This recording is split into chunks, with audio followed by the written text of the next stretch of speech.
playoff team last year, barely squeaked in, went 11-5, the Indianapolis Colts. So their projected wins, I think it was about a week ago before the Carson Wentz injury, I haven't checked it yet, is 10 wins. And my projected win total is all the way down at 7 wins. Because I have Carson Wentz not getting back until week 8, and I think they lose most of the games without him in. I think this is a team that is going to rely on the run a lot. And especially without Quentin Nelson in, I don't know how good the offensive line is going to be. I agree with that. Really bad timing. Yeah. They should probably get another quarterback other than Jacob Eason. Or Sam Ehlinger. Brett Hundley, Sam Ehlinger. I mean, not a good look there. Yeah. And then wide receivers, I'm not a big fan of their wide receivers. Michael Pittman, I think, is good.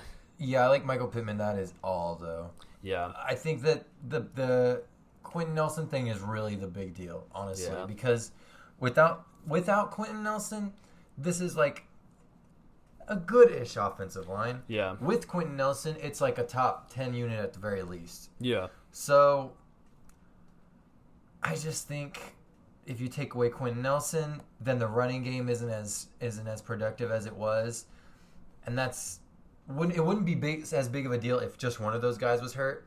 But, they're not going to have much of a passing game with Jacob Eason or anyone else on their current roster. And that wouldn't be as big of a deal if you still had the O-line with Quentin Nelson and the run game that you would have along with that. Yeah. Now, without both, it doesn't look good because they don't have any proven playmakers at this point. Even Michael Pittman, who had a couple of good moments last year, I mean, it wasn't that many. So you're going to be relying on guys like T.Y. Hilton and Jack Doyle and Jonathan Taylor. That's about it. Yeah. So I want to say one more thing about Carson Wentz. Obviously, they just traded for him. And I think when they traded for him, people thought he was going to go back to that MVP level when he had Frank Reich as his offensive coordinator, where he's really good and he's going to be able to carry the offense a little bit and do what he does. But what if he doesn't? What if he is what he was last year for the whole season? I mean, last year he wasn't good at all during the season. What if he's just that? It's going to be a bad offense to watch because they are going to run a lot with Jonathan Taylor. And I like Jonathan Taylor, but I don't think he's that guy like Derrick Henry or Saquon Barkley or Christian McCaffrey where just because you have a good O-line and a really good running back means you're going to make the playoffs. I think they're going to need a good quarterback. Yeah, I think Jonathan Taylor really impressed a lot of people last year when he, put up like 300 yards on the Jaguars and everybody was like, wow. But I think he's probably closer to like Raheem Mostert than he is like you said, like Saquon Barkley. Yeah. So I think you just need to temper the expectations there a little bit. Yeah, and then we can move to the defensive side of the ball. Headlined by Darius Leonard. He just got paid. And then DeForest Buckner last year they got, which DeForest Buckner kind of shocked me how good he was. It was didn't have high expectations, but when he came in, he was surprisingly good, and it helped this defense. But how good is this defense really going to be? I mean, they have a good, solid foundation. They're definitely going to be a top half defense.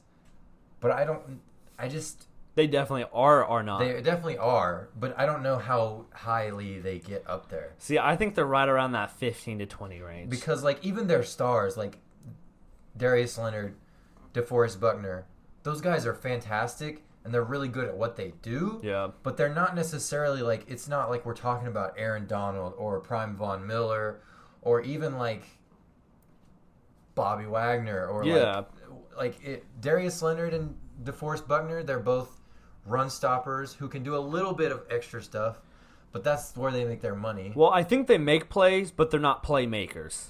Yeah. You get what I'm saying? That's a good way to put it. And they're coached really well, which is why a lot of these guys who aren't like impressive names still perform well. But outside of that, I mean, They lost a lot this offseason. They lost they're just, Justin. I just don't think their ceiling is very high on defense. You Yeah, know what I they mean? lost Justin Houston, Danico Autry, Anthony Walker, Malik Hooker. None of those guys really stand out. But when you lose 4 or 5 starters, it's like, oof. Like, where are we going to find those people to play? Yeah. Sure, you can get undrafted free agent. He's probably going to be just as good as Malik Hooker was. Yeah. But are you happy with that? Probably not. I guess a good way to put it would be they have their stars at the most middling positions. And what that means is like the most replaceable positions like slot corner, free safe or strong safety, the defensive tackle. Yeah.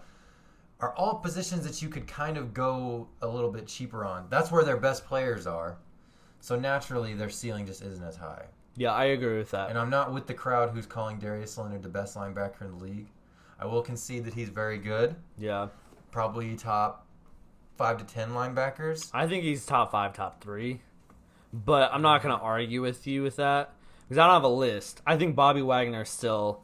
Off the top of my head, I would still take Bobby Wagner, Fred Warner, Yeah. Eric Kendricks. I mean, there's a couple. But regardless, he's still very good. Yes. So I have them going 7-10, and the projected wins was 10. What do you have? Do you think they're going to hit over or under 10? With the injury, I would say under. I do too, and I don't think they make the playoffs. I think they're real close before the injuries. They might. They probably will get hot if they can get everybody healthy back by the end of the year. But it might be too late. I agree with that. Especially if it's more like 12 weeks and less like 5 for both of them. Yeah. Because they have the same exact injury. Yeah. And then one last thing before we go. I didn't bring up Kwity Paye. I think he's another guy that fits in that defense, which is kind of like DeForest Buckner. He's not going to have like 15 sacks, but he's going to have like 7, 8, 10 sacks. And that's good, but it's not that difference maker you want on your team. Yeah.